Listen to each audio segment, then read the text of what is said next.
यकीनन वजीर आजम साहब की ये बहुत बड़ी अचीवमेंट है कि उन्होंने 7 रुपए 81 पैसे घरेलू सार्फिन के लिए और 7 रुपए 69 पैसे सनती सार्फिन के लिए बिजली की कीमत में कमी कर दी है। पर लोग जो बेसिक सवाल आपसे पूछ रहे हैं वो ये पूछ रहे हैं कि शुक्रिया आपने एक तो कमी की, और दूसरा वजह ये बता दें कि जब इजाफा होता है तो हर चीज़ की कीमत बढ़ जाती है और हुकूमत उस वक्त भी प्राइस कंट्रोल में नाकाम होती है।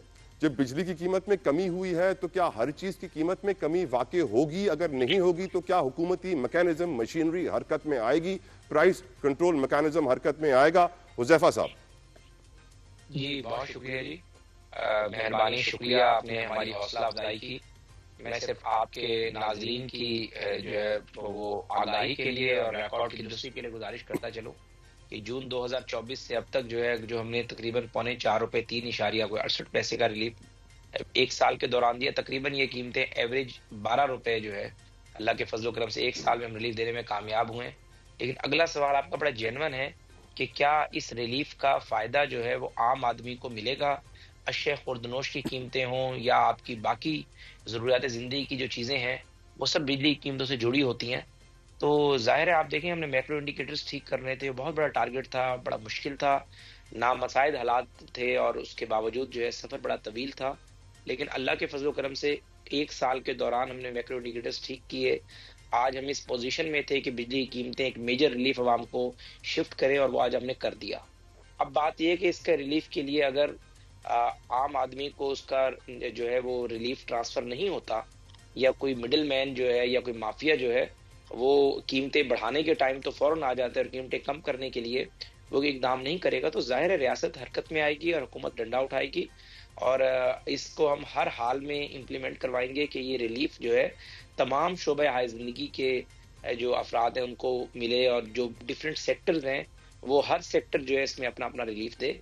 और अगर रिलीफ नहीं देगा तो मियां शहबाज शरीफ की पॉलिसी आप जानते हैं, पंजाब में हमने उनका मॉडल देखा, मरकज में भी देखें बहुत सारी चीजें। अगर आज आपने उनकी तकरीर देखी तो उसमें उन्होंने जिस तरीके से आपको बताया कि 30 अरब रुपए सिंध हाईकोर्ट के स्टे के बाद उन्होंने इमीडिएटली रातों रात रिकवर करवाए, 11 अरब लाहौर हाईकोर्ट के स्टे के बाद रिकवर करवाए। तो शहबाज साहब की मेरिट पॉलिसी में सब लोग वाकिफ हैं और शहबाज साहब ने अगर जाहिर है IMF को बड़ी मुश्किलों से कन्विंस किया, हमारी मुआशी टीम ने बड़ी मुश्किलों से IMF को इस बात को उन्हें बताने में हम कामयाब हुए कि बिजली की कीमतें जो है बेसिकली इकोनॉमी को चलाने के लिए हम कर रहे हैं और इकोनॉमी का पहिया इससे चलेगा, आपकी सनत इससे चलेंगी, आपका कमर्शियल सेक्टर इससे बेहतर होगा।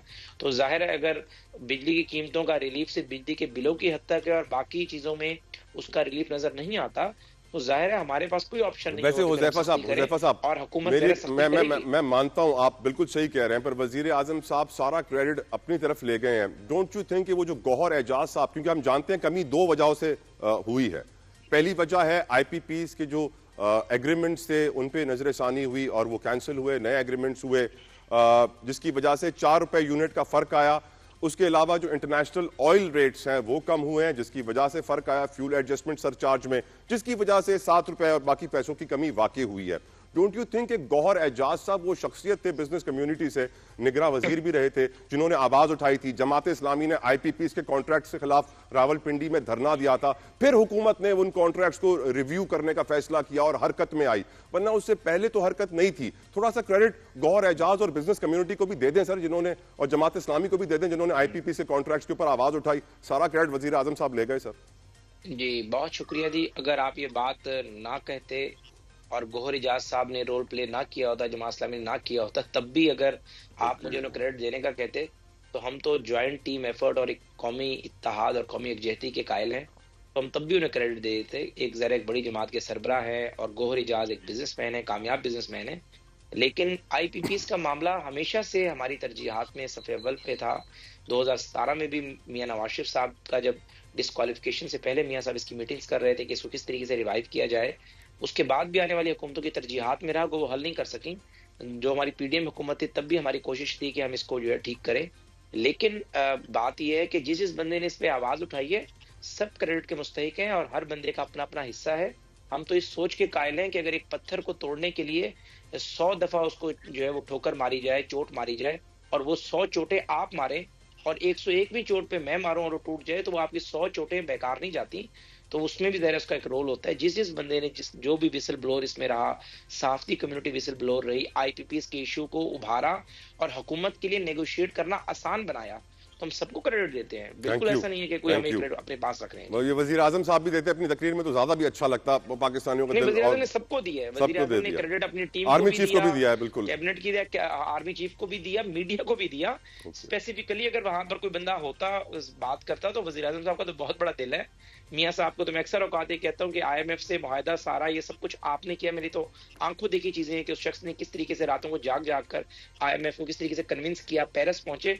और मैं कहता हूँ, आप हर बात में कहते हैं टीम एफर्ट है और 11 खिलाड़ी हैं, तो हमारी तो ये बात एक फैक्चुअल है। वजीर खजाना समेत हमारे तमाम बुजुर्ग कहते थे कि IMF का ये प्रोग्राम आखिरी प्रोग्राम नहीं होगा, शायद हमें एक प्रोग्राम और लेना पड़े, लेकिन मियां शहबाज शरीफ पिछले 1 साल से कह रहे हैं कि ये आखिरी प्रोग्राम होगा, और आज सब इस बात पर आ चुके हैं। ठीक सर। तो ये शहबाज साहब की तो आदत है, वो तो टीम को क्रेडिट देते हैं। उस शख्स को तो मैंने हमेशा यही पाया है कि वो तो अपना क्रेडिट किसी को उठाकर दे देते हैं, उसके बारे में इस तरह की राय कायम करना मेरे ख्याल से मुनासिब नहीं है। Right sir, well said.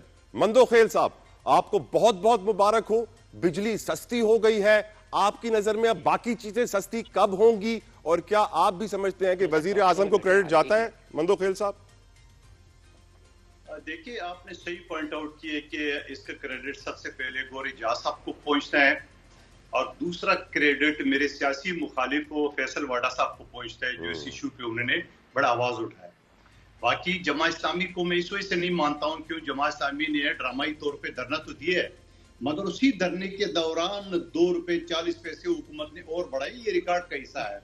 तो वो सियासी शब्दबाजी उन्होंने की है, लेकिन असल में फैसल वाडा साहब और गौरी एजाज साहब ने आवाज उठाई है, और ये IPPs की, और IPPs की अगर आप कंपनियों को हिसाब लगा ले तो वो हुकूमत की अपनी घर तक जो ना उनकी ताने बाने मिलते हैं कि किन की दोस्तों की है, कौन लोग है, वो सब आ जाएगा। उज़ैफर रहमान साहब ने 12 रुपए तो आपको गिनवा है कि 1 साल में कम किए हैं उन्होंने, लेकिन ये नहीं बताया कि ये बढ़ाए कितने 1 साल में।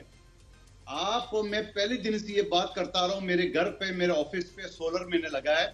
मेरे पहले दिन से मेरे टॉक शो में ये बात की है कि जितना ये सोलर बढ़ेगा, हुकूमत की IPPs, ये के इलेक्ट्रिक वापडा, ये इनके खर्चे भी हमसे लेंगे। आपके सामने रिकॉर्ड की बात बता रहा हूं कि हुकूमत ने 10 रुपए जो सोलर 10,000 यूनिट मेगावाट ये खरीद रहे और आवाम को 50 रुपए में दे रहे थे, आज 7 रुपए कम करके क्या एहसान कर दिए। इनको तो उसी 10 रुपए खरीद के 12-15 रुपए में देना चाहिए, तो ये अभी उनको कम करना पड़ेगा। ये आवाम पे एहसान नहीं है, बल्कि ये इदारों को बचाने के लिए जो उन्होंने सोलर मंगाए, या जो IPPs है जिनकी अपने ताने बाने उनके घर से निकलते हैं, उनको प्रोटेक्ट करने के लिए बात की है। अब मैं बता दूं कि अगर 1 साल बाद ये रिकॉर्ड कैसा, आज मैं और आप जो बात करें, 1 साल बाद देख ले 10,000 मेगावाट इस वक्त गवर्नमेंट बिजली खरीद रही है सोलर जो ग्रीन मीटर से। 1 साल बाद इसे डबल ट्रिपल होगा, तो इसे डबल ट्रिपल होगा तो आपका वापडा के इलेक्ट्रिक ये फिर किस खेत की मूली होगी। और इनके खर्चे जो आज भी 195 अरब के इलेक्ट्रिक को सब्सिडी हुकूमत ने दी है पिछले साल, नंबर 1 बात। दूसरी बात जो आपने की है, वो जो 34 अरब की वज़ीर आज़म में वो स्पीच देख रहा था, मैंने पिछली असेंबली में ये बात उठाई कि खरबों के हिसाब से इस वक्त अदालतों में जो सुप्रीम कोर्ट का एक जजमेंट मौजूद है कि हाई कोर्ट सिंध के अंदर और दूसरी अदालतों में ऐसी काली बेड़ियां, मैं उकला की बात कर रहा हूं, हमारे सफों में ऐसी काली बेड़ियां है जो 3 बजे स्टे ऑर्डर ले लेते हैं और सालों तक होते हैं।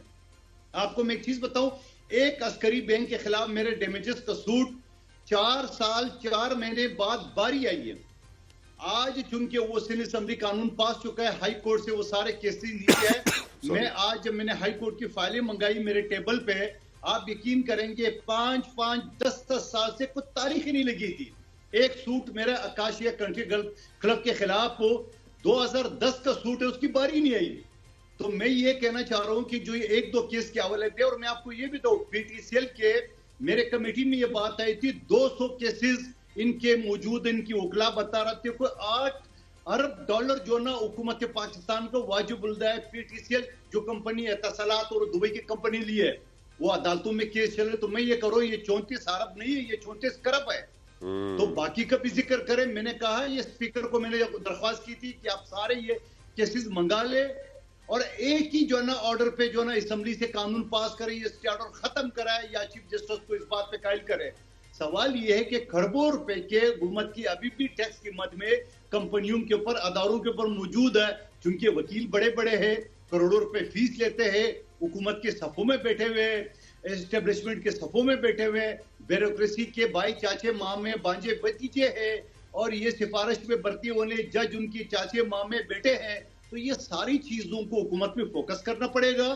सिर्फ 34 अरब से काम नहीं चलेगा, 34 खरब रुपए से ज्यादा लोगों के ऊपर है। उनके ऊपर चीफ जस्टिस के साथ एक मुलाकात करके ये सारे के सारे पूरे पाकिस्तान में जो हुकूमत पाकिस्तान के पैसे हैं या टैक्स के पैसे हैं या ड्यूज है, वो स्टे ऑर्डर एक ही ऑर्डर पे खत्म करना चाहिए ताकि ये पैसे हुकूमत को मिले और हुकूमत की मैशत बेहतर हो। बिल्कुल ठीक मंजूर खेल साहब। सेनेटर हुमायूं खान मोमिन साहब, बहुत शुक्रिया डॉक्टर साहब आपके वक्त के लिए। आपको बहुत बहुत मुबारक हो। 7 रुपए 41 पैसे बिजली सस्ती हो गई है।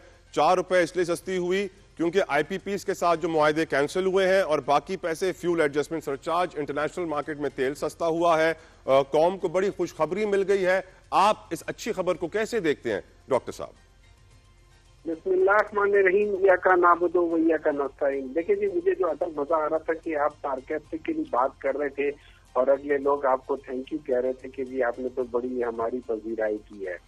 मिसाल के तौर पे ये जो बिजली पिछले 1-1.5 साल में जो बिजली की कीमत बढ़ी है वो 200% कीमत बढ़ाई गई है।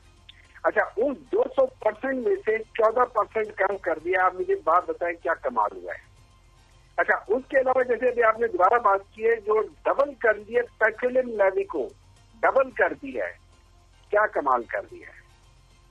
अगर और फिर उसके बाद आपने तीसरी बात, जो बहुत अहम बात आपने पूछी कि इसका एक्चुअल बेनिफिट क्या है, आपने कम कर दिया है, would it make any difference? आप लोगों ने साथ साथ वो पॉलिसी जिसके ऊपर आप लोगों ने शायद किसी के ये किस्म के, आप ये समझ लें बहुत सारे लोग इसके ऊपर क्वेश्चन उठा रहे हैं, जिस तरीके से ये सारी शुरू में आके आप लोगों ने कहा था, लोगों को तकरीरें की थी कि सोलर पैनल ये करना है, मैं ये कर दूंगा, वो कर दूंगा, फलाना चीज को सोलराइज कर दूंगा।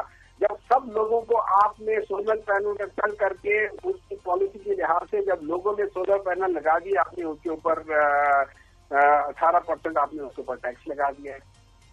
ये सारी चीजें बेसिकली इससे एक चीज समझ में आ रही है कि दे डू नॉट हैव जो एक प्लान होता है ना थिंकिंग, ये सारा नी जर्क रिएक्शन हो रहा है। नी जर्क रिएक्शन की वजह से आप जो चीज देख रहे होते हैं उसकी जो एक्चुअल अफादियत होती है वो बहुत शॉर्ट लिव्ड होती है, because it's not a part of a plan, it's a part of a knee jerk reaction. अगर हम आज के लिहाज से देखने शुरू कर दें और ये कंपेयर करें, लेट्स से an apple to apple compare करें, तो हम 2022 में कहाँ थे और आज कहाँ हैं। जिस वक्त ये बताए थे उस वक्त पूरा पाकिस्तान तबाह हो रहा था, और आज ये जब कह रहे हैं कि पूरा पाकिस्तान छा गया है, तो अगर आप किसी भी तरीके से कोई भी जो मैक्रो या माइक्रो इकोनॉमिक इंडिकेटर्स होते हैं, मैं आपको मिसाल देता हूँ, मैं 16 मैक्रो इकोनॉमिक इंडिकेटर की बात करूंगा। तो जब पीपल्स पार्टी का दौर था 2008 से 2013 में, तो उनके 11 इंडिकेटर नेगेटिव में थे और बाकी 5 इंडिकेटर पॉजिटिव में थे। जब पाकिस्तान मुस्लिम लीग का दौर, पहला जो दौर था जो 13 और 18 के दरमियान में था, उसमें उनके 9 इंडिकेटर नेगेटिव थे और बाकी 7 इंडिकेटर्स पॉजिटिव थे।